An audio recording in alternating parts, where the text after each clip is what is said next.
China slams Japan and Taiwan. Mao Ning warns history isn't forgotten, and Japan must retract its wrong remarks. Tokyo signals it could fight over Taiwan. Taipei cheers, sushi in hand. Accusations rise, alliances tighten, and the Taiwan Strait grows tenser by the day.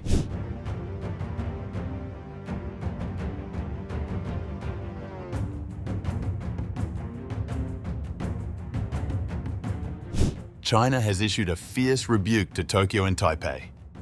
At a regular press briefing on November 28th, Chinese Foreign Ministry spokesperson Mao Ning responded to a Global Times question on Japanese Prime Minister Sanae Takaichi's remarks regarding Taiwan.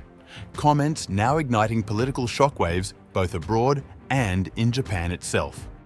Beijing accuses the Democratic Progressive Party, DPP authorities in Taipei, of seeking independence by currying favor with Japan, despite Japan's decades-long colonial rule over Taiwan and the wartime atrocities China says remain unresolved. Japan colonized Taiwan for half a century, committing countless crimes. The DPP authorities' pro-Japan and pro-independence stance is despicable. Japanese Prime Minister Sanae Takaichi's remarks on Taiwan interfere in China's internal affairs, send a seriously wrong signal to the Taiwan independence separatist forces, and endanger peace and stability across the Taiwan Strait. This year marks the 80th anniversary of the victory of the Chinese people's war of resistance against Japan and the 80th anniversary of Taiwan's retrocession.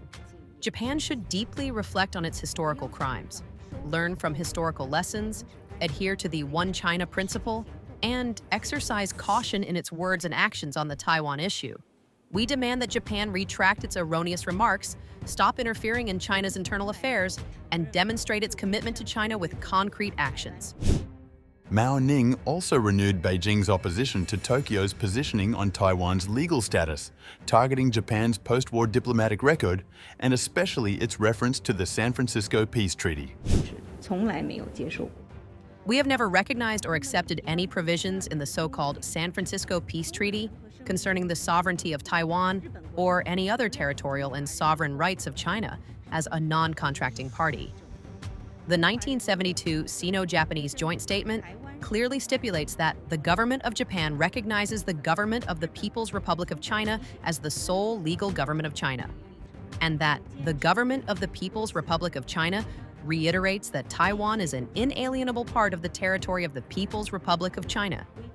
The government of Japan fully understands and respects this position of the Chinese government and adheres to the position of Article 8 of the Potsdam Declaration. These are important provisions in the Sino-Japanese joint statement concerning the Taiwan issue.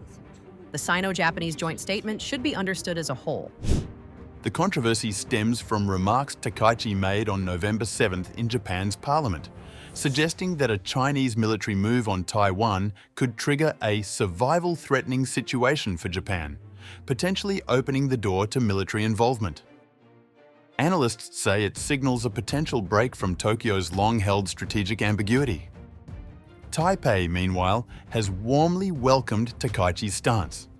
The DPP leadership has lifted food import restrictions on Japan imposed after the 2011 Fukushima disaster, and Taiwan leader Lai Ching-te even posed eating sushi as a symbol of alignment. Taiwan's External Affairs Department went further, accusing Beijing of being rude and unreasonable in its communication with the UN Secretary General.